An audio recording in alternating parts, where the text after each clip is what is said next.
It was tougher than I thought it would be. I didn't have any idea what I was getting myself into. And U.S. Navy SEAL Marcus Luttrell definitely had no idea what lay ahead on that June day in Afghanistan.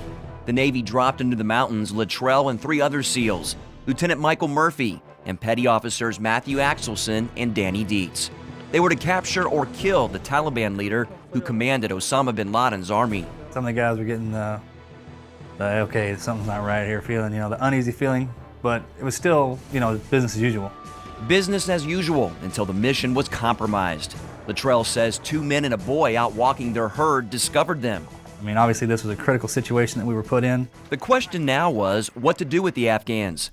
After a tough debate, the SEAL team decided to turn them loose.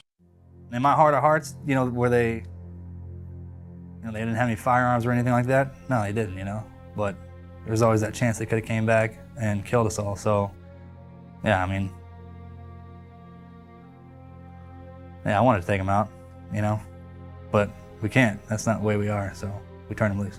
So you wanted to take them out? Yeah. That was what your gut was telling you? Yeah, my gut told me that. About an hour later, Taliban and Al-Qaeda forces ambushed the men, 4 against 150 fierce mountain fighters. They completely encircled us, like they knew exactly where we were at. It was amazing to watch it unfold. Yeah, I kind of wish I was on the other end of it. When we were surrounding the enemy, but it wasn't like that. We were watching them surround us. After intense fighting, the 4 killed about 100 of the Taliban and Al-Qaeda fighters. But in the end, the ambush was too much. They ran out of ammunition.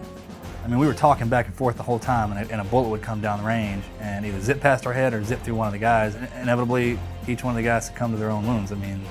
There wasn't any time where the guy just sat down and was like, this is it, it's over. I've been shot too many times. That never happened. Hope emerged in the form of a rescue helicopter, but a Taliban rocket shot it down, killing all 16 American service members on board. Luttrell was alone and wounded in one of the most dangerous parts of the world. I got hit by an RPG, shrapnel from my knees down. 3 vertebrae in my back were busted up on both sides. The facets on the back side, torn rotator cuff. Then I got shot in the back of my leg. And there's multiple other injuries. Amazingly, Luttrell managed to crawl to an Afghan village, but instead of being killed, the villagers actually protected him from the Taliban. A 2,000-year-old tribal law was in Marcus Luttrell's favor. Their tradition was once someone comes into their camp and they need assistance and they offer up assistance, and they're gonna fight to the death to make sure that they get that done. And they did. 5 days later, American forces rescued Luttrell. He went on to receive the prestigious Navy Cross for valor from President Bush. Do you feel like there's a divine purpose that you were spared? I was the biggest and slowest, so I can't give you an explanation as to why when I took one step and went the other way and someone put their foot right behind me, they get shot. I just can't. Trust me, it plays over in my head 30 seconds out of every minute of every day. Luttrell says he talked to God while in battle and prayed that he would survive so that the courage of his comrades would not be forgotten. I made a promise to my guys when I came to and I crawled inside of that mountain. I was just like, hey, you get me out of here and I'll tell everybody how brave these guys fought. I said that. And I was like, I'll get out of here just to do that. I was like, I ain't gonna die out here. No way.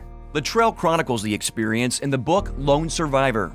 A New York Times bestseller, it struck a chord with both men and women. Luttrell says it's all about honoring his fallen brothers.